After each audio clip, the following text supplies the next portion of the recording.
Alrighty. Well, thank you so much. I'm just real thrilled to be here.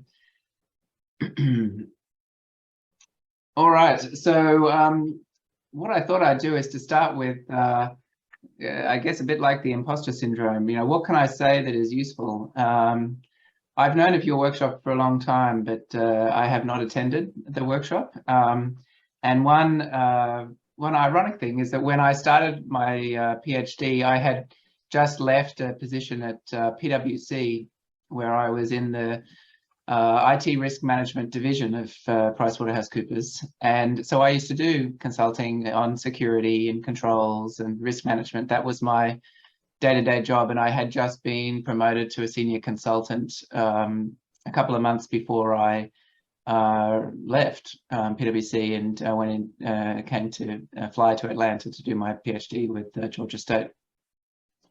And it turned out, you know, my advisor later was Detmar, who was obviously a wonderful scholar in security. I don't know, Detmar, if you're there, but I think you're there somewhere. And again, you know, it's interesting. I didn't end up doing my PhD in security, even though my advisor was, you know, a world expert in security. And so it's kind of interesting. I had this background in security, but I didn't continue. I had an advisor in security. I didn't continue on that. But I've always been interested in security, both because of my prior background and my advisor's background. So it's kind of a thrill to be with you. And I'm hoping I learn more about the path I could have taken maybe, and the path that others have been taking during this time. But I don't think that that I have the knowledge to tell you what to do. So for all the reasons shown here, I think you have the knowledge, and I can probably learn from you. So I noticed that one of the papers, in fact, it was on the program, I think it was the last paper in the sessions, was the Quo Vadis Behavioral IS Information Security Research. And so to know what we should be doing, maybe I should look at that paper. I saw the title, I did not see the paper, but I'll be interested to know what the theme of it was. I think there's a general challenge whenever we talk about what's needed to ask what's needed in research vis-a-vis in practice. And apparently today there's a huge conference in Australia actually on security. The biggest conference in Australia on security is happening, as I understand it, today. You know, I asked one of the people who was going, and because there was an academic presenting there, and I said, "Oh, are you able to present it in a slightly academic style?" And he said, "No, you know, it's extremely practical, and they're not really interested in research." So, you know, it's always a question of what's happening in the research world, what's happening in practice, and because I haven't been active in this area, I don't know what's if I'm going to suggest something, if it's really the research challenge or the practical challenge or some aspect of both of them. Also, when we give feedback on studies or we try to encourage studies, there's always this tension between giving advice for individual studies, like we need a study on X or we need a paper on X, versus a program of research or what a community as a whole should do. And I would love to be able to say more of the latter, the program of research, and what the community should do. It's really hard, though, to do that because you have to imagine a larger piece of work. Anyway, so these are the caveats. All right. So then, what are the trends? On the next few slides, I'll just show you some data from papers on security published in MISQ, and I asked the group, you know, what can I talk about? What would be interesting? And one of the suggestions was, well, you know, what are the trends? What have we been seeing at MISQ for security research, and maybe what we can learn about that. So that's what I'll show in the next few slides. Also, I should say, feel free to ask questions as we go along, or drop a note in the chat, or just say something so I can know. I don't need to leave questions until the end, although I will leave lots of time for discussion. All right, so this was a slide. Whoops, I'll just move my the other way. This is a slide from the MISQ curation on digital security, and it highlighted 4 themes that are evident in the security research published in MISQ. And this was historically, so if we just find all the papers in MISQ on security. And so behavioral compliance, so this was things like complying with security policies and so forth. Often, looking at individual level, psychological theories, those sorts of things. So that's the first one. The second one, broad risk management, and frameworks of risk management, theories of risk management, tools of risk management, and so on. Some of these starting to look at organizations and organizations, organizational, as the organization as a unit of analysis rather than just individuals. And then the bottom 2 starting to bring in often an economic lens, especially as we go down. So sort of starting at the top of the screen from a more psychological lens, moving down the screen towards a more economic lens, looking at the role of investments and market effects of security investments. So this is what the team, when they did the curation, what they found, and many of you may know this. So what I did is taking that as a starting point, we then looked at papers. So I've looked at the papers that have been on security using any phrases like IT security, IS security, cyber security from 2006 to 2022. And we've got about 50 papers, and you can see the distribution. We had a special issue which bumped it up in 2010. But what we can see is it's a staple and fairly stable topic. You might think it's increasing in recent years. In some ways, it's increasing in the last handful of years, so like 2015, 2017 onwards. You've got more than what was in 2006, 7, 8. So it looks a little.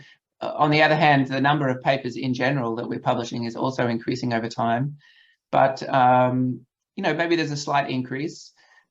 But it's basically a stable topic in the field. We'll always have papers on security. That's what this sort of shows. Should we have more, less? That's always difficult to know, but it's definitely just one of the stable topics in the field. All right, so that's what we can see on that one. Then we can look at where are the papers coming from.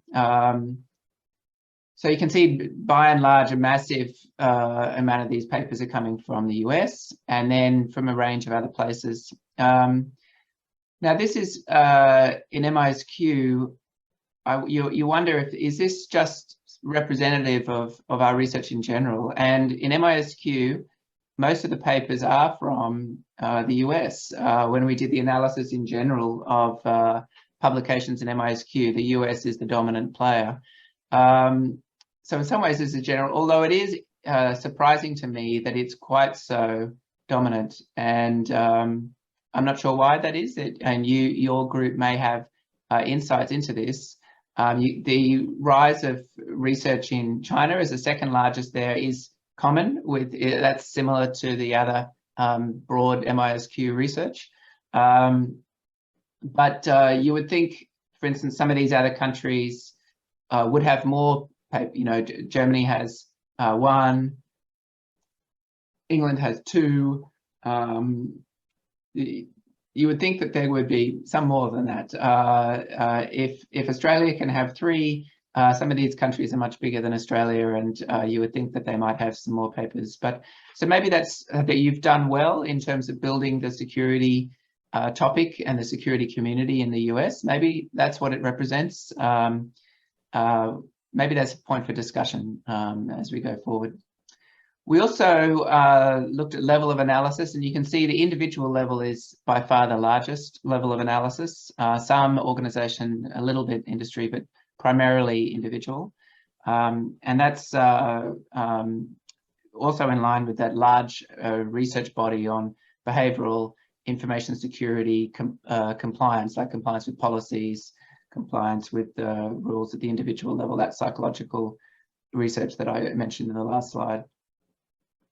All right, so that's what we can see on this slide. And then we looked at methods. So it's largely a quantitative endeavor. So the pie chart on the left shows quant as by far the largest. When we did this, we initially were splitting out some of the more heavy econometrics work from the quantitative, and so that there's an econometrics little navy blue part of the pie, which in hindsight I should have just kept with the quantitative, because the quantitative one is just a mix of whether behavioral quantitative or econometric quantitative. So once we include those three in the econometrics one, it really is a very big majority of quantitative work, which is kind of intriguing. When I would not have expected that. You know, there's many different reasons for adopting, or the many different ways we can think of quantitative versus qualitative work, and maybe no right way.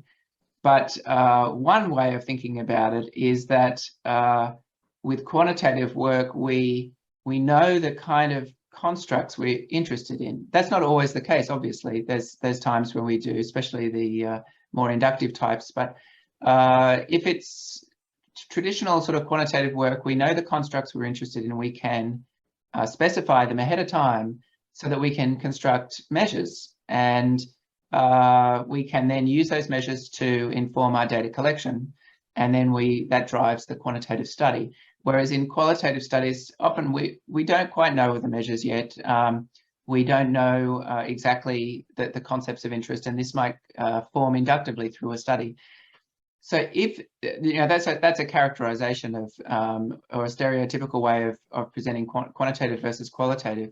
But if that is reasonable, what that would suggest is that you know, researchers in security know ahead of time all of the concepts they're interested in, and know all of the measures that they want to get, which surely is not the case in a lot of security settings. Like if security is a complex, unpredictable area, which is continually evolving, which is exactly what we would think of when we think of cybersecurity, it's incongruous that pie chart should look like that. I think it is incongruous. So anyway, that was of interest to me. And again, I don't know the full background of why it's like that, but that maybe that's a discussion point. Then we have on the right, you know, all the various topics that are of interest, and you can see the two biggest ones, data breach and policy compliance, really bring in the both the psychological and the economic aspects that were shown in the previous slide on the from the curation on security. And then you can see various other topics. One topic here that I did think was interesting and does reflect a change in the nature of security research was in the top middle, the dark web topic. There was the editorial for the special issue, you know, when it was over a decade ago, on the black hat research, and that was a lovely editorial. And in my estimation, the way I read it was that even though the dark web, you know, is a different phrase, and at the bottom of the screen, hacker forums, even though that's different, that it's motivated by the same goal as what was called for in that editorial on the black hat research. So trying to look, basically follow where the action is coming from, and that has motivated some of the research to look at dark web and hacker forums and so forth. So that has been an interesting thing to follow that side of things, and that it's a encouraging trend, I guess, you can see in the long term that when senior researchers are trying to encourage research on particular topics, and then, you know, it might take 10 years to see the effect, but then you start seeing it come through the journal. So that was a nice thing to see. All right. What I'll do then is just mention a few things that I thought anecdotally, what did I think of when I was looking at some of these things? So in addition to the points that I just mentioned, so I mentioned being quite surprised at the geographical distribution, and I also mentioned being quite surprised by the quantitative qualitative dimension. I also saw not as much overlap or interrelationship as I expected between security and privacy as topics. So obviously they're related, and there's even at the MISQ, when I'm thinking of board members, I'm trying to make sure that we have security and privacy covered. But I don't see that many papers that really look at the interrelationships between the two. And I see that as a practical issue too, because the practitioners who deal with security topics are often different from the practitioners who deal with privacy related topics. And, you know, there is overlap, but there's also differences. And what are the best ways of thinking about both the overlap and the differences? I think that is an interesting and important area. The second is more the social contract, and in some ways, you know, what people expect of security and how people react when those expectations are breached. In some ways, that is captured by those studies on market effects, you know, the market effects of security breaches and so on. But from a more social side, I don't think that is being addressed as much as I would think. So where I'm going with this is, with the social contract, there is a growing expectation of responsibility for security. And then the question of who is responsible and what are they responsible for? How would you demonstrate that you're discharging that responsibility in line with the social contract of the institutions you're involved in? And so just as an example, a couple of weeks ago, or maybe it was even just 1 week ago, one of our largest telecommunication providers, Optus, was found to have had an opening in their network, and people got a very large, maybe 2 million of Australian citizens' private details and leaked them, and yet they are not seeming to do anything in terms of recourse. They're just asking customers to do it. So there's an interesting question, I think, from a social contract over time. What are the evolving requirements for organizations to maintain their social contract with customers, with citizens, and so on, from a more sociological side, not just an economic side? So I think that's an interesting area. Also, cultural and ethical issues, I have not seen examined as much as I would expect. So if we think of security from a cultural, ethical perspective, what aspects come up as opposed to looking at it from a psychological aspect or an economic aspect? And then the relationships between security and some of the other topics now that we're seeing in both in public and in practice and in research, so things like bullying, aggression, extremism. I know that they're not the same as security, but they're related in that the people who are doing bullying, aggression, extremism, sometimes are breaching security in the process. And so again, a bit like the privacy one, what's the interrelationships between them? And then practically, how can we look at particular vulnerable groups and the importance of security for those groups vis-a-vis others if they're targets of these sorts of things? So these were some anecdotal observations that I thought of as I was going through those 50 papers or so. All right, now what I'll do is, what should I expect at MISQ? Maybe I'll just take a slight pause there, though, and ask if there are any major questions so far. Otherwise, sometimes in a presentation like this, it's like I'm talking to myself. So are there any major questions so far?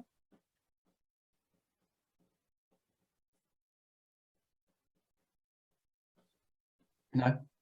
Okay. All right, well, I'll keep going. And Andrew, if you... Andrew, can you hear me now? Sorry. Yeah, that sounds like Merrill. Yeah, it is Merrill. Very good, very good. Okay. It sounds like him because it is. Question is, when you categorize the papers as being from different countries, there are many multi-author teams authoring papers from different countries, including a couple of mine, and I was curious, which country did you allocate those to? Yes, I think what we did was we went through just all of the authors, and you know, if you have an author from 3 countries, it ends up with 3 countries as in the list, and so on. So unless you saw anything that was strange there in the numbers, or you didn't agree with, that was my recollection of how we did it. So it wasn't just on first author or, you know, famous author and so on. But I know that some very prominent researchers, like Miko and others, are in Europe, but broadly, I didn't see the distribution of papers geographically that I would have expected. Sorry, I have one question too. Guess who? It's Rudy Hirshon. Hey, quick question. Can you go back one slide? Yeah. So one thought I had is I'm looking at your 4 observations in terms of why there are certain areas that didn't really show up within MISQ.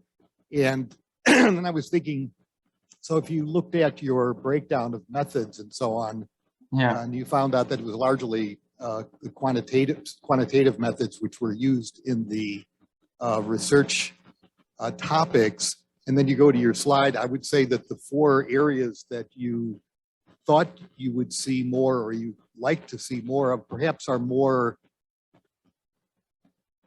generally looked at as qualitative topics. If you look at things like social contract or cultural issues. No, it's Rudy, it's a great observation. You're right. I mean, some of them, you can imagine trying to look at them quantitatively, but some of them are more amenable to qualitative, the social contract and the cultural ethic. So I agree with you. And it was very anomalous. I was so surprised. And then I actually, because I had asked my doctoral student for help with the initial analysis, and as I thought basically she stuffed it up. I thought surely that's not true. And then I just went back through them, and it was quite. So I don't know what's going on. Sometimes I guess it's through talks like this, and you have to do your homework and look at the things. And I don't know. There's something sociological happening in the IS security research topic, and I don't know what it is, but that's leading us to use certain methods. And Thanks. You guys need to tell me what's going on. Yeah. All right. So what should I expect? Now I'm going to take a slight detour here because I did ask the group when I was asked to do this talk, tell us a little bit more about MISQ because, some researchers, may have submitted many papers to MISQ, and, people like Meryl and Rudy have been sort of leaders in the field for many years, and they don't need to be told what we want at MISQ or what to expect. But others, maybe you haven't submitted before to MISQ or you don't know what to expect at MISQ. So this next little few slides is more to do with, if I was to do this, what can I know a little bit more about at MISQ to help me? And so, I really am just following on the coattails of Arun Rai during my term. He had this trifecta vision, he called impact, range, and speed, and he did lots of initiatives on all those 3 criteria.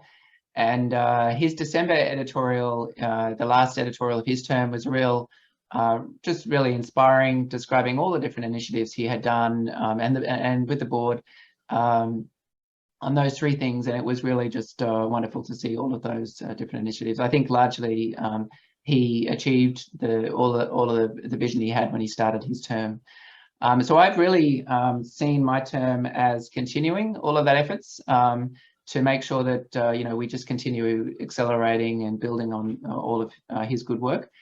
And what I tried to do was to look for just something else, something additional that I could do to add to that. And so what I tried to do was what I call the stakeholder perspective, and to think of our 3 stakeholder groups. So I saw ourselves as serving authors, serving our external stakeholders, that you might think of that as practitioners, policymakers, managers, and so on, and then serving science. So to try to be the best, live up to the best conception of science that we can think of in all the various ways we can think of as science. So sort of pluralistic perspective, but advancing the best way of doing science. And so those are the 3 things that the board and I have been working on since I started. And sorry, just on that previous slide. So what I would, if you have not been submitting to MISQ or I guess what I would hope is that you would see our behaviors, on these things. So, you should feel that we're serving you. That's I would want you to feel that, and you should feel that we want to serve our external stakeholders. So we want things in your papers that will talk to our external stakeholders. You know, we want to have work that is impactful, and we want to see that you have an advanced conception of science and you're willing to be pushed to make it even better. That's what you should expect when you work with us. All right. So then, what would you expect in terms of time? So this is the last couple of years at MISQ. It's a skewed distribution. So, you know, a mean and a standard deviation are not always the best ways of looking at this. But if we do look at mean standard deviations, broadly, we would expect that you should hear back from us in just over 2 months. So if you submit a paper to us, you should hear back, you know, in 2020 it was 68 days, 2021, 60 days. I'm not sure what it'll be on average now in 2022, but it's going to be round about the same sort of numbers, I imagine. We're trying as best we can to bring that number down, although this year there's been some issues with the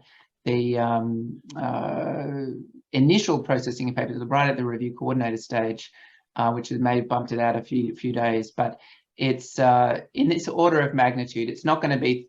It's going to be more towards 2 months than 3 months, for instance. It's more towards 2 months than 4 months. You should hear back roughly within 2 months. The area of difficulty for us is the second row. So how long does it take to accept a paper? And broadly, it's between 2.5 and 3 years. Now I put this up. You can see that there's a big standard deviation. But what I can tell you is not the case, is that the average is some enormous figure. You know, when you attend workshops or you talk with people in the hallways, if you don't have much experience with MISQ, you hear these horror stories. Like I attend many workshops and people will say to me, I don't submit to MISQ because, you know, I hear these stories of 8-year review cycles and, you know, I can't wait 8 years. Well, you know, it's not the case. On average, it's 2.5 to 3 years to get a paper accepted. And then if you're going to get a paper rejected, on average, it's very quick. Now, again, you can see that's a big standard deviation, and but in general, we reject papers quickly. We have very few papers that get rejected in advanced round. But I guess stories often come from outliers. So there are some papers that have taken a long time, very long time to get accepted. There have been an occasional paper that's been rejected late. We're trying to get better and get rid of these outliers, you know, not have them occur. But outliers in any large enterprise, there will be some outliers. But if you have not done much work with the MISQ before, I would like you to know that those outliers are the outliers. You know, they're not the main story. And the main story is we're pretty quick on decisions. We're pretty quick to reject a paper. And the problem area that is a continual work in progress for us is accepting good papers more quickly. Now, to do that, we need to get better. So we need to perhaps be willing to take on risk. We need to, what I would call, accept an important but imperfect paper, publish an important but imperfect paper. That's the kind of paper I want to publish. So we need to get better at doing that. However, some of that time, 2.5 to 3 years, is the author's time. You know, it sits on their desk. It's under a bunch of papers. It's on their desk while they're redoing their course into an online mode during COVID and so forth. So some of that is things that we can't fix as an editorial board. It's really the author community. The only thing that I have thought that we can do, and this is an example from my own personal experience, is that if the author receives a review packet and there is nothing motivating in the packet, it says, this is a big, risky, uncertain revision. If you submit, you know, resubmit it, the onus is on you. There's all these problems. It's a demotivating review packet, and it just simply goes to the bottom of the pile. And there's other revisions that sit on top, or there's the classes, you know, that sit on top. So if there is, even if the paper has got a difficult trajectory, if the editor and the reviewer can say something motivating in there, like, I was really excited by this idea. Please work on this. I'm looking forward to seeing the revision. I'm looking forward to seeing how you tackle this. At least something positive that's encouraging. Then it'll maybe come up to the top. And, you know, even if it is a lot of work, then this author can think, you know, I'm not going to have it at the bottom of my pile. It'll be at the top and I will work on it. And it's not going to take me 6 months to do this revision. Maybe it'll take me 4, or it won't take me a year to do this revision. Maybe it'll take me 8 months. So I am and the board trying to make sure that we give people encouraging packets, motivating packets, and that should also help bring some of this time down. All right, so that's time. And then this is related to rounds. So you can see that generally, this is again averages, which are skewed, but this is still averages. Again, we're pretty quick on rejections. So it's if you're going to be rejected, you should hear within a short amount of time and within a short number of rounds. And the problem is, can we accept papers more quickly? So as I'm sure as an author, you've had the experience between that 3rd and 4th round or 4th and 5th round where you think, okay, the editors are telling me to redo this all over again. And, you know, that's another 6 months of my life, 9 months of my life. And is the incremental benefit of that revision really going to help? The editors obviously think it is, but often it actually is not necessary. And so the phrase I used before is the phrase that I try to stand by, that we want to publish imperfect but important work. And if you can convey that the work is important, then the editors should be willing to accept it, even if, and frankly, because it is imperfect. And the reason is that those imperfections will be what the field builds on when they see your paper. Some new doctoral student will read the paper and think, this paper is exciting, but there's this issue, that's going to be my thesis. And so that's how science progresses. All right, so that's time. And then where papers are coming from. So this relates a little bit to the geographical one, but also more broadly, is the paper open to new people, or is it sort of a club, a closed club?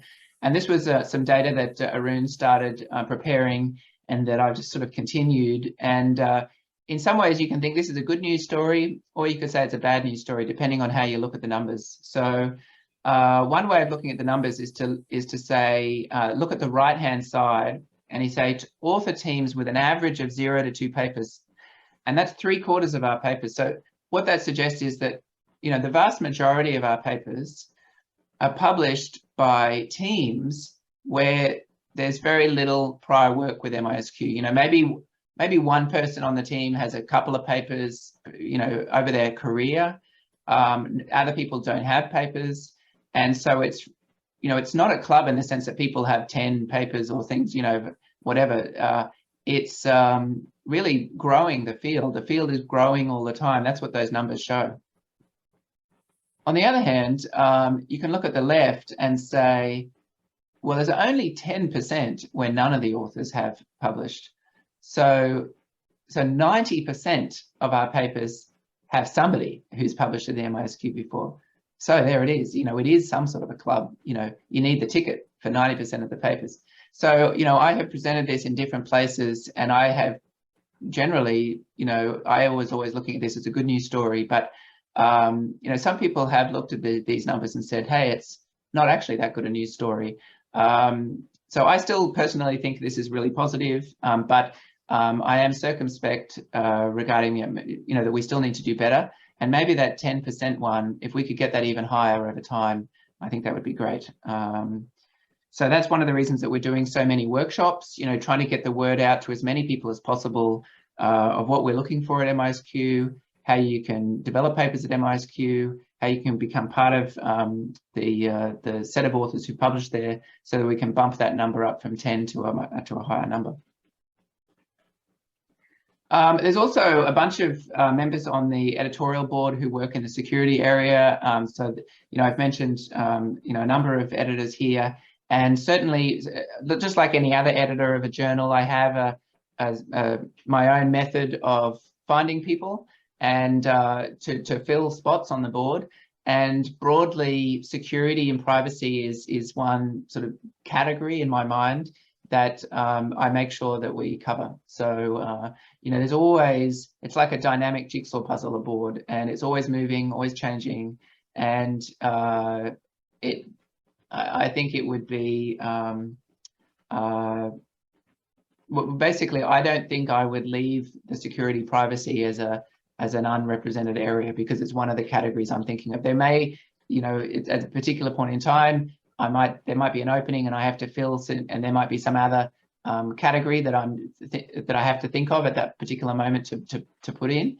But you can see here by the numbers that broadly we've got this covered, and it could be that we can cover it with people with more methods or so on. But you know, that's something for me to think of. But broadly, it's not going to be an area where we lack board members because it's a prominent topic in the field. And for those of you who, again, you know, don't work haven't submitted much with MISQ, or you haven't interacted much, you can get to know our editors. We do lots and lots of workshops and things. So we're not just names on a page. You know, we're out there in the community, and we want to be involved. We've also got lots of initiatives at MISQ. So Alex, it was really kind of you to mention some of them. You know, we've done a lot of work on research transparency. This is not just helping authors and helping external stakeholders, but really helping, you know, advance science. I don't think well, I think your community, in fact, would know lots about the importance of transparency, and it's just, I'm just really glad that there's been a, you know, positive reaction to the move to increase transparency at the quarterly. We're doing lots of work with diversity, equity, inclusion, scholarly development, and so on. In fact, last night, Australia time, we were running a scholarly development academy for female academics, and straight after this workshop, I'm doing another one. We did sessions recently on the international side. We were doing sessions in Brazil. We're doing sessions in other areas, really to show that if we're going to be a global journal, we have to be out there and be more inclusive. I will also be posting a call for the next round of our Scholarly Development Academy in a couple of weeks, which will be focused on the Global South. So again, we're really pushing hard to again make sure that MISQ is including scholarship from around the world. As I mentioned, if we take a stakeholder perspective and we think of external stakeholders as one of our groups and doing impactful work for us external stakeholders, we're trying to have impact orientation in our initiatives. So we have got permission from our policy committee now to bring in impact statements. So I've been wanting to bring it in all year, but there's other initiatives going on. I didn't want to kind of overload the community in the different things we were doing. But if you've submitted to MISQ over the last year, you'll see in our template cover letter that we say, can you summarize in, you know, around 75 words or so why this is important beyond academia, you know, in broad in practice and so on.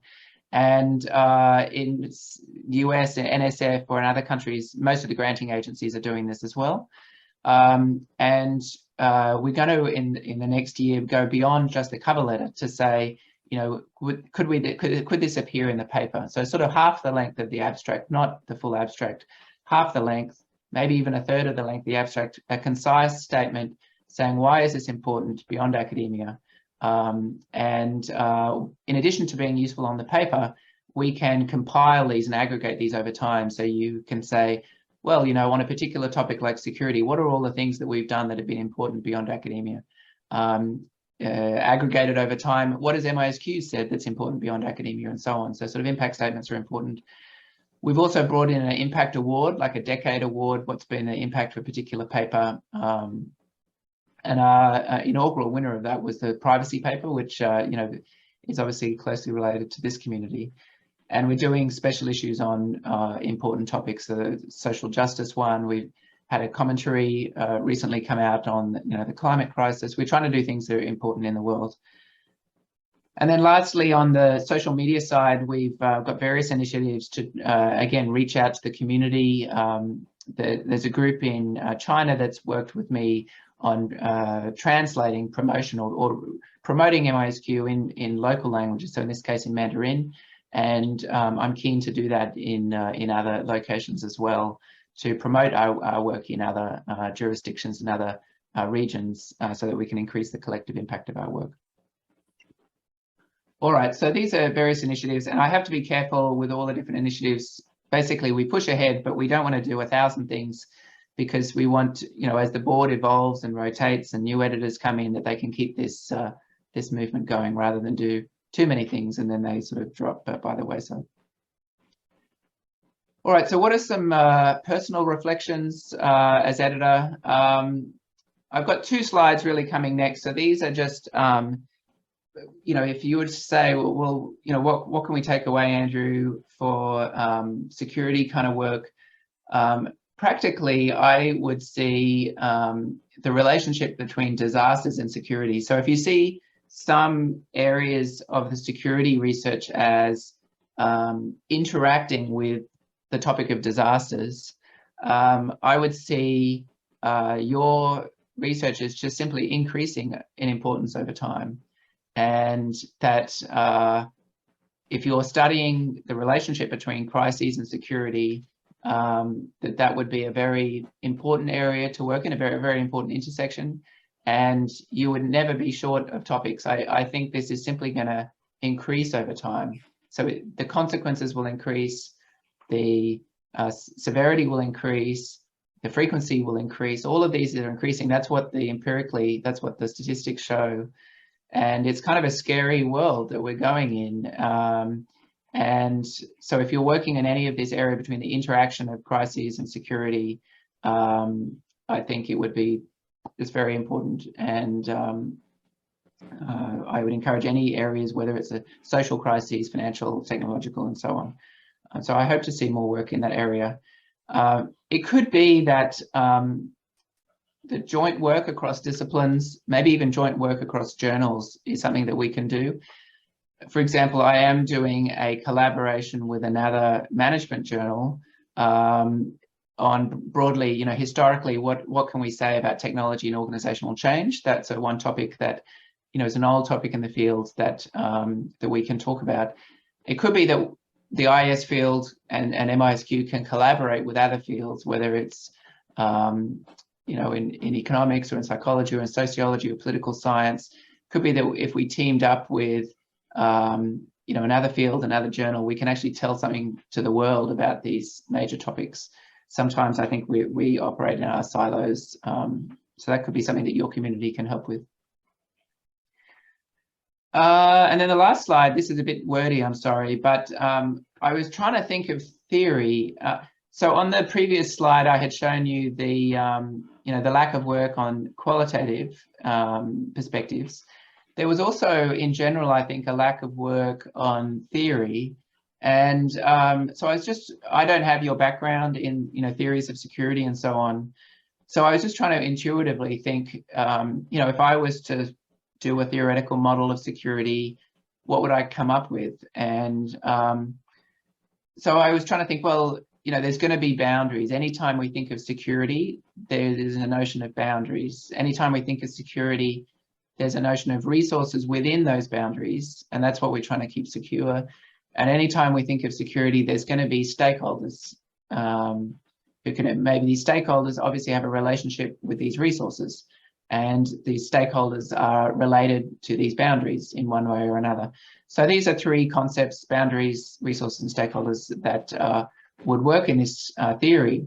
And what we know from the way in which information systems environments are evolving is that there's a blurring of these things. So the boundaries are blurring.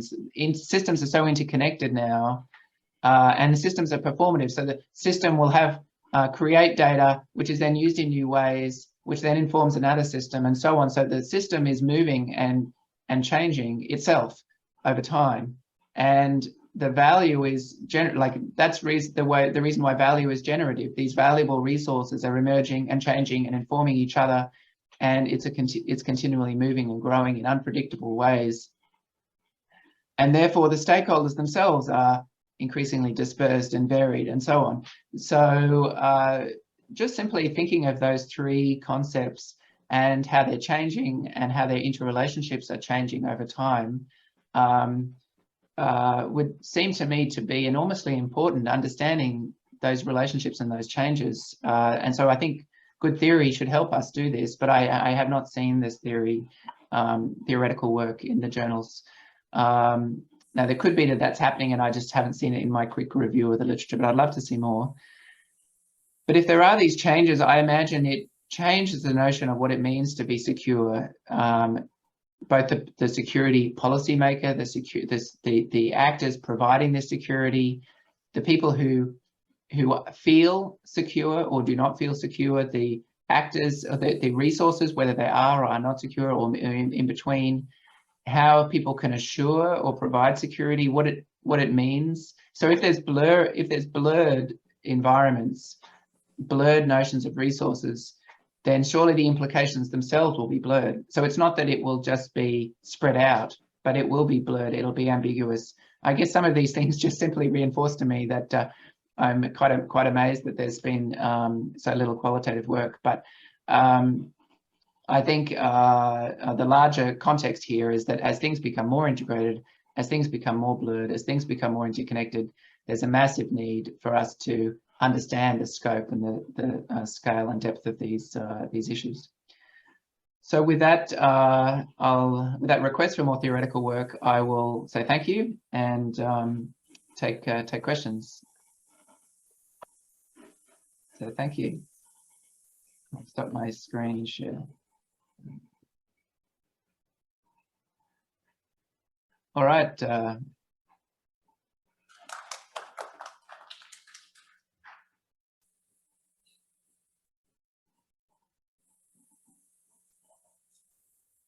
All right, thank you so much.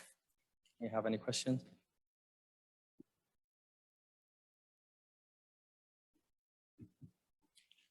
Hi, Andrew. Thank you so much for the talk.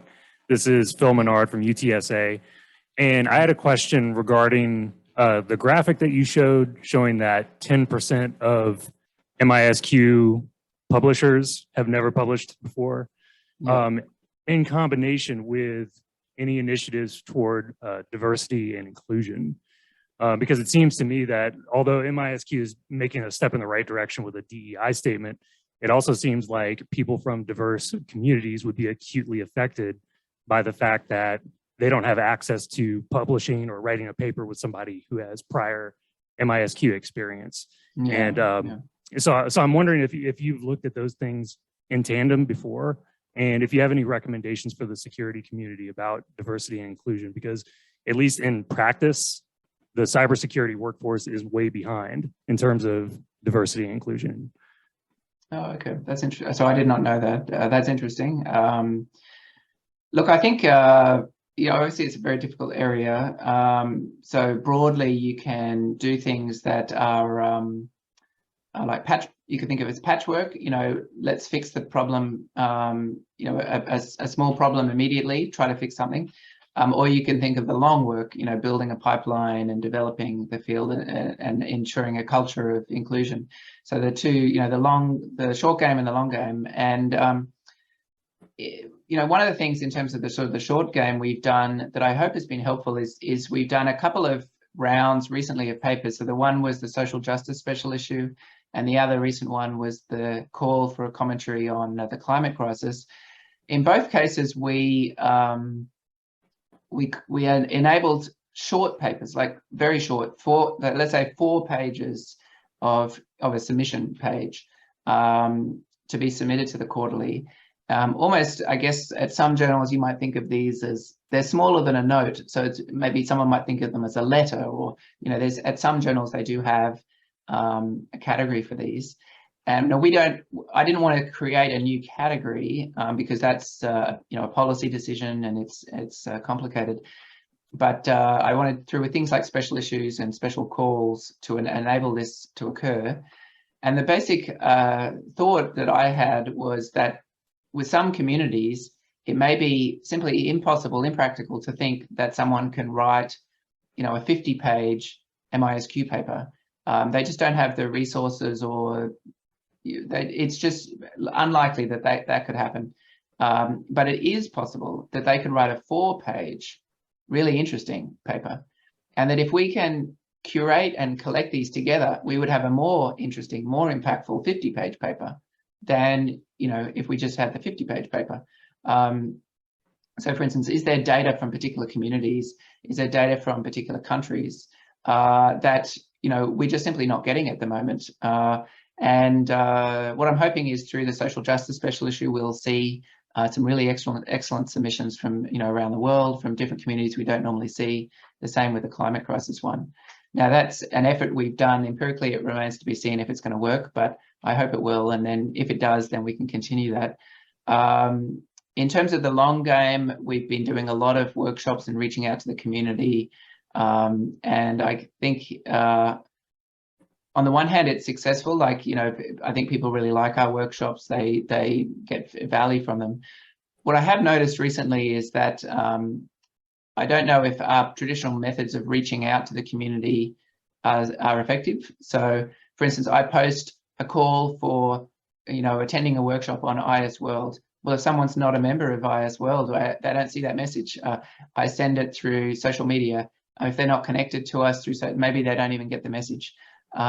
We did a meeting in Korea where we asked how many people are members of the AIS Korea chapter, and it was a very small proportion of their members. But they said, oh, we have our own group, and it's like 10 times the size.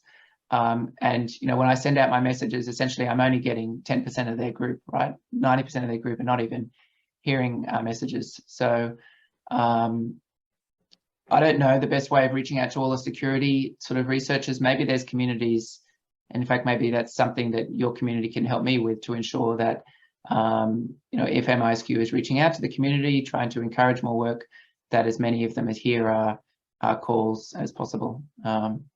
So I know that's a roundabout answer to your question, but hopefully that addresses it. To follow, Andrew, this is Detmar. Just to follow up on your points, thank you for a targeted talk for starters. But I think if my memory serves me right, which it often doesn't these days, somewhere back in 2010, we looked over the previous 10 years, and 52% of the authors were new authors. They had never published in the quarterly. So, so the data you provided us with may be a short time effect. So if you look back over the previous 10 years, you might find those numbers might be different. Yeah, that's interesting. So yeah, Detmar, I will look at that. And what these numbers would show is that, in fact, I have some other numbers. Let's see if I can bring it, I can find it quickly. It's broadly similar now. So those, I just opened up another file on my screen. And so in 2019, 2020, 45% of our authors were first-time authors. And in 2020, 21, 50% of our authors were first-time authors. So if you just basically get all of the publications from the year, you put all their names down, whether they published in MISQ before, 01, and basically, half of these people have not published in MISQ before. So we're growing all the time. On the analysis I showed in this presentation where it was, 90% and so on, it's on a per paper basis, and just whether that paper has anybody on it who has published in MISQ. So it might be a 4-author paper, one of them has published in MISQ before. And the reason why that's analysis is sometimes helpful is that people have said, it's a club. And it's such an awful critique of a journal to say that, because we're definitely not a club. But when we've been doing sessions around the world, it always comes up. People say, it's just a club, you have to be a member. And what we would like to see is evidence where none of the members of the author team have published before. And so we get, there's no evidence of that you need a ticket to get entry. On the other hand, of course, it's not evidence of a club per se if you just have that, because it's surely a good thing that you have someone, a repeat customer who wants to come back, and surely that's a good thing. And you have a good researcher who wants to bring even more people. Surely that's a good thing. So I have looked at it positively, but when I have done workshops and plays, around the field, some people will look at those numbers and say, there's a problem, maybe you can work on it further. So I certainly would like evidence of papers that where no authors have published before, and we can still get these papers in. But thanks, Detmar, and it's great to be in a workshop with you. Andrew, thanks for the talk. This is Raghav Rao from UTSA. Hey, Raghav. Great initiative about inclusion, and I had a question. Do you have the statistics by gender? Good question. Let me think. I don't have them on me, Raghav. I'll have to get them, which is ironic because in 15 minutes I'm in this session with untenured female academics, so I should have them by gender, but I don't have that here. What I can say is when I started my term, in fact, the December before I started officially, I reached out to a group to do a empirical study of the review process. And so you might know, the last Nobel Prize went to David Card and the group on in econometrics. And David Card had just published a paper on, I think the title is something like is economics gender neutral, or is publishing in economics gender neutral. And I wanted to essentially replicate that study in MISQ. So I did reach out to a team, and they've been working since. In fact, we met with David Card to make sure we understood his method. And I've enabled that group to, working with the team at Minnesota, ALOC and so forth, to be able to look at papers, to see if there's, obviously, we'll anonymize and everything, but to see if there's gender biases in the review process, which they did find in economics. And I had thought, oh, this will be a straightforward paper, we'll do it, we'll publish it, and so on. And the data is harder to get than we think. The analysis is harder. The team it's been harder to do the work. But I'm committed to finishing that project and publishing it, seeing what the results are. So we will be transparent with the community as to whether there's gender biases in the review process. But irrespective of whether there's gender biases or not, we want to get more papers by more women in the field. So. Yeah, Raghav. So I don't have the full answer to your question, Raghav, but I will make sure we get better at that, those statistics. Hi, Andrew. This is Tony Vance. Thank you Hi, so much Tony. for talking with us and waking up early on your Saturday morning. I feel bad about that. No problem.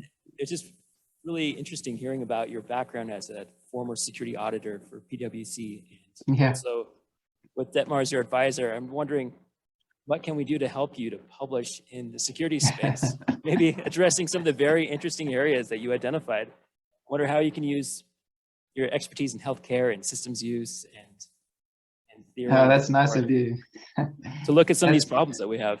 Yeah. That's nice of you, Tony. Yeah, I would say not so much looking forward because, right now I'm just so busy and I've got all of these papers I want to do. It's hard to think of additional ones, but it's more probably a feeling that many of you might have of that we live these multiple parallel lives. And I think Detmar, in one of his editorials, I don't remember, Detmar, if it was your last one or which one, but you said something like, I think it was a Mark Twain quote, something around if I'm complex, I'm complex, or I don't know, if I'm multiple, I'm multiple. I can't remember the phrase. You might remember it, but it's more like I imagine these multiple lives I could have had and parallel paths I could have taken, and maybe they will end up meeting at some point, Tony. So maybe with the healthcare stuff I do, that path will emerge again. Because I have often reflected, oh, I wonder if I had taken that path, what would that have looked like, or how might that have gone? And so anyway, that's a really nice suggestion, Tony, and I guess I'll just keep a lookout for it. It's actually, now that you mention it, it's kind of ironic that I have not been thinking about it that much because, yeah, it's certainly a major concern with the healthcare organizations. Andrew. Yeah. Andrew, this Go is ahead. Merrill again. So I'm sitting between Tony and Detmar. I guess I could ask them later. But you mentioned our Quo Vadis paper, and it made me think back to the special issue JAS on TAM, Quo Vadis TAM. And you know, sometimes fields go through these sort of paradigm shifts. And you know, I wonder if you could just speak to the tension between incremental science versus, you know, problematizing and, you know, throwing out the old, and this constant need to the, you know, this nebulous idea of theorizing that you really can't, you can't just build on the shoulders of giants like we used to. And I think, like a lot of people in this room, we've had reviews, we've had editorial packages come back that don't question, you know, sort of the data or the writing or the analysis or the conclusions or anything else, except they just, the review team sometimes thinks it doesn't break new ground enough and doesn't really add to theory, whatever that means, you know, in various contexts. And so I guess there's sort of a trade-off between, you know, this tension between adding to our knowledge, you know, or is it just getting a few more points of R squared versus, you know, something entirely new. And I think in some ways our field, many people in our field kind of feel we're at one of those inflection points. So I don't want to put you on the spot, but I wonder if you could speak more generally on that tension and how you view it for papers submitted to the quarterly. Yeah, let me say that, and then there was one other topic I also wanted to mention that's sort of related to that, and then I'll have to leave because I've got to. It's towards 6 a.m. here. At 6 a.m. I start another workshop that I'll need to join. But look, I think I certainly would not want people to think that MISQ, including I don't want my editors to think that MISQ always needs revolutionary thought and that evolutionary incremental work is bad or not what we want, because that would be a naive view of science, right? Science does not progress through constant paradigm shifts. Like, that's not the way science works. So we know that, you know, a lot of work in science is normal science, and we want to be able to have a journal that publishes normal science work. On the other hand, I think gone are the days where, you know, a large proportion of the papers have fatal flaws. You know, most people now, you know, they go through doctoral programs, they've learned research methods and things. The paper is broadly publishable. So with the question that editors face, you know, you imagine an SE reading the paper or an AE reading the paper, reviewers reading the paper. The issue is, does the paper do enough to warrant, you know, a good journal publishing it? And that's always the question. It's not like, is this research fatally flawed or not? That's where editors can become uncertain and say, this is just too incremental. We're not going to put it in our journal. Someone else can publish it. And so what I would say is to reinforce in the reviewer's mind or the editor's mind why this should be published, and for the editor to overrule a reviewer, to explain to the reviewer why this should be published, is to keep coming down to the importance of the normal science, the importance of showing this. It could be, for instance, that you can frame it by saying, look, there is a need to show that this works in this additional context. There is a need to show that this works in these additional groups. We know it works in these others. We know that it works in these other areas, but there is some uncertainty in these ones. And that's why we're now trying to build on this. But to explain, not to take it as self-evident that it is important. So I think it's a writing and framing issue just to explain why it's not self-evident that that we should just take this as given, that it works in all of these different communities. We've shown that it works in some. We've shown that it works in these areas. We've shown that it works in this time period. We've shown that it works in this context. But it's important to show that it works in these others.